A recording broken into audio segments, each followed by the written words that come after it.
All right, another day, another oil change. This time it's on my G80 M4. So as you might have guessed, I need to move the Amira off the lift.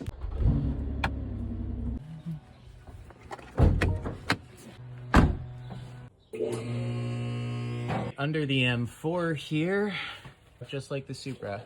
Same little slide and release, and there's your oil.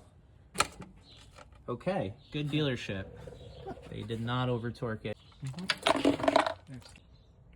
It's a philosophical question. How long do I let that last little bit of oil drain for? Your filter comes with a new gasket.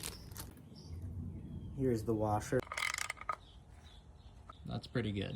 Okay, now in BMW's infinite wisdom, the oil filter is being blocked by the coolant reservoir.